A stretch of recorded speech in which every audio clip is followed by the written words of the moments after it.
જય માતાજી મિત્રો, કેમ છો? સ્વાગત છે તમારું ફરી એકવાર આજના આપણા બ્લોગમાં. અને તમે જોઈ શકતા હશો કે આજે આપણે પહોંચી ગયા છે ઉદયપુર.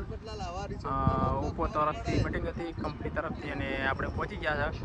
અને કઈ જગ્યાએ મિટિંગ રાખેલી છે તમને બતાવું, ત્યાંનો રિસોર્ટ બતાવું અને કેવી છે જગ્યા બધું બતાવું તમને. તો બના રહેજો આજના આપણા બ્લોગમાં. તમે જોઈ શકતા હશો મિત્રો કે જુઓ, હા તો છે બધી અમારી ટીમ ઓપ્પો તરફથી. અને આ છે આપણે અહીંયા રૂમ આવેલો છે, અહીંયા આપણો રૂમ આવેલો છે. અને અહીંયા હતું વોટર પાર્ક. હા જો અહીંયા આપણે વોટર પાર્ક જે નાવાનું હતું. અને અહીંયા અમારી બીજી ટીમના રૂમ રાખેલા હતા. આ છે ઇલાકો, પહાડી ઇલાકો. જો વાતાવરણ કેટલું મસ્ત છે તમે જોઈ શકતા હશો. આ બાજુ આપણો રૂમ છે, આપણો રૂમ છે. અહીંયા આપણે રૂમ રાખેલો છે, આપેલો છે. અને બધા ટીમના માણસો છે. ઓપ્પો કંપની તરફથી નવા મોડલની મિટિંગ હતી.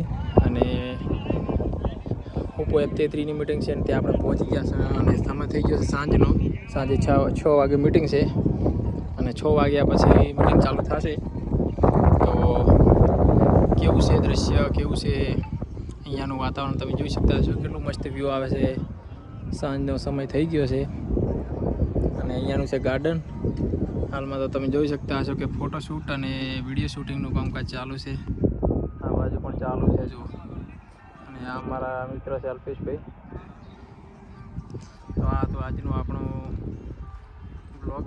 અને કેવો લાગ્યો અમારો આ બ્લોગ, અને કોણ કોણ આવેલા છો આ રિસોર્ટમાં ફરવા માટે ઉદયપુર. જય માતાજી.